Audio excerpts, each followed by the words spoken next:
بسم اللہ الرحمن الرحیم۔ معزز ناظرین السلام علیکم۔ حضرت خالد بن ولید رضی اللہ عنہ کی جنگی قابلیت کا سب نے اعتراف کیا، لیکن سب سے بڑا اعتراف یہ تھا کہ اللہ اور رسول صلی اللہ علیہ وسلم کی طرف سے ان کو سیف اللہ کا خطاب ملا، جس کی تفصیل یوں ہے کہ جس روز میدان موتا میں غازیان اسلام مدینہ سے سینکڑوں کوس کے فاصلے پر مصروف جنگ تھے، اسی روز آن حضرت صلی اللہ علیہ وآلہ وسلم کو مدینہ منورہ میں الہام الہی کے ذریعے تمام حالات جنگ کی اطلاع ہوئی۔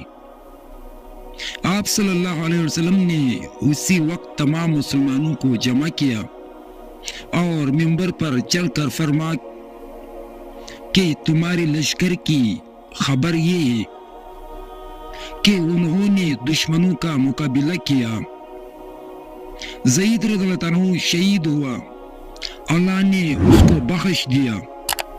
بعد اس کے جعفر رضی اللہ عنہ نے اسلامی علم اپنے ہاتھ میں لیا، دشمنوں نے اس کو ہر چار طرف سے گھیر لیا، یہاں تک کہ وہ شہید ہوا، اللہ نے اس کو بھی بخش دیا۔ پھر عبداللہ بن رواحہ رضی اللہ عنہ نے اسلامی جھنڈا اپنے ہاتھ میں لیا، وہ بھی دشمنوں سے لڑ کر شہید ہوا۔ یہ سب کے سب جنت میں اٹھا لیے گئے اور تخت زری پر متمکن ہے۔ ان تینوں کے بعد اسلامی جھنڈے کو سیف اللہ یعنی خالد بن ولید رضی اللہ عنہ نے لیا اور لڑائی کی بگڑی ہوئی حالت کو سنبھالا۔ اسی روز سے حضرت خالد بن ولید رضی اللہ عنہ سیف اللہ کے نام سے پکارے جانے لگے۔ حضرت جعفر رضی اللہ عنہ کے گھر اسی وقت ماتم شروع ہو گیا، یعنی ان کے گھر والے فرد غم سے رونے لگے۔ آپ صلی اللہ علیہ وسلم نے اپنے گھر سے کھانا پکوا کر جعفر رضی اللہ عنہ کے گھر بھیجوایا۔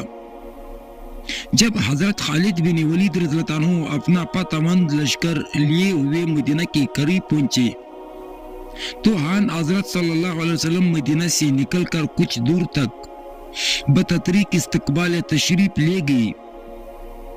حضرت خالد بن ولید رضی اللہ عنہ کو سیف اللہ کے خطاب کی خوشخبری سنائی۔ ایک صحابی نے خواب میں دیکھا کہ حضرت جعفر رضی اللہ عنہ جنت میں دو بازوں سے اڑتے پھرتے رہے، اسی روز سے ان کا نام حضرت جعفر طیار رضی اللہ عنہ مشہور ہوا۔ ایک روایت میں ہے کہ خود آن حضرت صلی اللہ علیہ وسلم نے فرمایا کہ حضرت جعفر رضی اللہ عنہ کو اللہ تعالیٰ نے دو بازو مرحمت فرمائے ہیں جن سے وہ جنت میں اڑتے پھرتے ہیں، اسی روز سے وہ ذو الجناحین اور طیار کے لقب سے موسوم ہوئے۔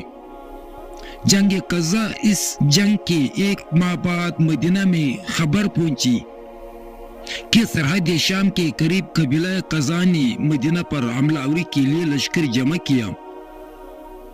آپ صلی اللہ علیہ وسلم نے حضرت عمرو بن العاص رضی اللہ عنہ کو 300 مہاجروں و انصار کے لشکر کا امیر بنا کر اس طرف روانہ کیا۔ حضرت عمرو بن العاص رات کو سفر اور دن کو پوشیدہ مقامات میں قیام کرتے ہوئے روانہ ہوئے۔ دشمن کے قریب پہنچے تو معلوم ہوا کہ دشمن کی جمعیت بہت زیادہ ہے۔ ایک قاصد مدینہ کی طرف بھیجا گیا، یہاں سے آپ صلی اللہ علیہ وسلم نے حضرت ابو عبیدہ رضی اللہ عنہ بن جراح کو کومک دے کر روانہ کیا۔ حضرت ابو عبیدہ رضی اللہ عنہ کے پہنچنے پر لشکر اسلام حملہ آور ہوا، دشمن تاب و مقامات نہ لا سکا اور ان کا تمام لشکر منتشر ہو گیا۔ اسلامی لشکر صحیح سالم مدینہ منورہ میں واپس آ گیا۔ مدینہ سے 5 منزل کے فاصلے پر ساحل سمندر کے قریب قبیلہ جمینہ نے غدر و سرکشی اور مدینہ پر حملہ آوری کا سامان جمع کی۔ اس کا حال سن 8 ہجری میں آپ صلی اللہ علیہ وسلم کو معلوم ہوا تو آپ صلی اللہ علیہ وسلم نے حضرت ابو عبیدہ بن جراح رضی اللہ عنہ کو 300 مہاجر و انصار کے ساتھ اس طرف روانہ کیا۔ یہ مہم بغیر کسی مقابلے اور مقاتلے کے واپس آئے اور دشمنوں پر اس مہم کی خبر ہی سن کر ہیبت طاری ہو گئی۔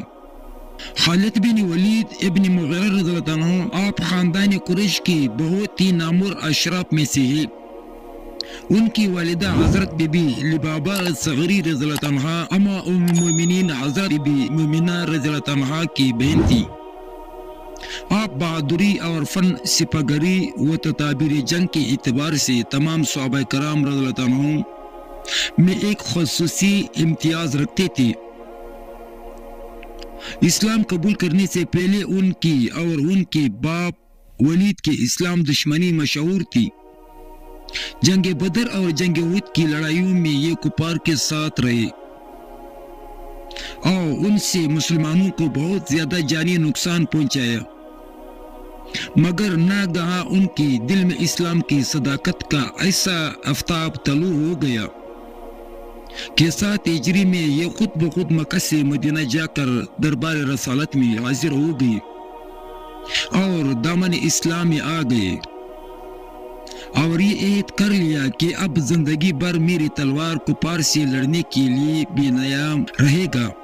اس کے بعد ہر جنگ میں انتہائی مجاہدانہ جا و جلال کے ساتھ کفار کے مقابلے میں شمشیر بکف رہے، یہاں تک کہ 8 ہجری میں جنگ موتہ میں جب حضرت زید بن حارث و حضرت جعفر بن ابی طالب و حضرت عبداللہ بن رواحہ رضی اللہ عنہ تینوں سپہ سالاروں نے یکے بعد دیگرے جام شہادت نوش کر لیا تو اسلامی فوج نے ان کو اپنا سپہ سالار منتخب کیا اور انہوں نے ایسی جان بازی کی کہ 7 جنگ کی کہ مسلمانوں کی فتح مبین ہو گئی، اور اسی موقع پر جب کہ یہ جنگ میں مصروف تھی حضور اکرم صلی اللہ علیہ وسلم نے مدینہ منورہ میں صحابہ رضی اللہ عنہ کے ایک جماعت کے سامنے ان کو سیف اللہ کی تلوار کی خطاب سے سرفراز فرمایا۔ امیر المومنین حضرت ابو بکر صدیق رضی اللہ عنہ کی دور خلافت میں جب فتنہ ارتداد نے سر اٹھایا تو انہوں نے ان معرکوں میں بھی خصوصاً جنگ یمامہ میں مسلمان فوجیوں کی سپہ سالاری کی ذمہ داری قبول کی اور ہر محاذ پر فتح مبین حاصل کی۔ پھر امیر المومنین حضرت عمر رضی اللہ عنہ کی خلافت کے دوران رومیوں کی جنگوں میں بھی انہوں نے اسلامی فوجوں کی کمان سنبھالی اور بہت زیادہ فتوحات حاصل ہوئے۔ 22 ہجری میں چند دن بیمار رہ کر وفات پائے۔ موتہ کی جنگ کے دوران خالد بن ولید بازنطینیوں کے خلاف مسلم فوجوں قیادت کی اور انہوں نے 629-630 میں مکہ کے مسلمانوں کی فتح اور 630 عیسوی میں حنین کی جنگ کے دوران مسلم فوج کے تحت بدھیوں کی قیادت کی۔ رسول اکرم صلی اللہ علیہ وسلم کی وفات کے بعد خالد بن ولید کو نجد اور امامہ میں مقرر کیا گیا تاکہ ان عرب قبائل کو دبایا جائے جو نوزادہ مسلم ریاست کے مخالف تھے۔ اس کے بعد خالد بن ولید نے عراق میں فرات کی وادی میں عیسائی عرب قبائل اور ساسانی سلطنت فوجیوں کے خلاف حرکت میں آئی۔ انہیں ابو بکر نے شام میں مسلم فوجیوں کی کمان کرنے کے لیے دوبارہ تفویض کیا۔ جنگ اجنادین 634 عیسوی، جنگ فعل 634 یا 635 معاصرہ دمشق اور جنگ یرموک 636 میں خالد بن ولید کی قیادت میں بازنطینیوں کے خلاف فیصلہ کن فتوحات حاصل کی۔ خالد بن ولید کو بعد ازاں عمر بن خطاب کے ذریعے فوج کی اعلیٰ کمان سے ہٹا دیا گیا۔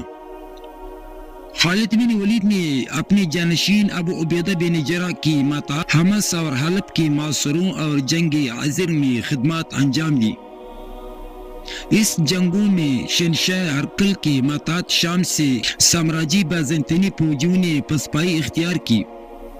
اس فتح کے بعد عمر بن خطاب نے خالد بن ولید کو 638 عیسوی میں جنگ کنسرین کی گورنری سے برطرف کر دیا۔ اسلامی روایت خالد بن ولید کو ان کی جنگی حکمت عملیوں اور مسلمانوں کی فتوحات کی مؤثر قیادت کا سرا دیتے ہیں۔ ابو سلیمان خالد بن ولید تاریخ کی ان چند فوجی کمانڈروں میں سے ایک ہے جنہوں نے ساری زندگی جنگ میں شکست نہیں کھائی۔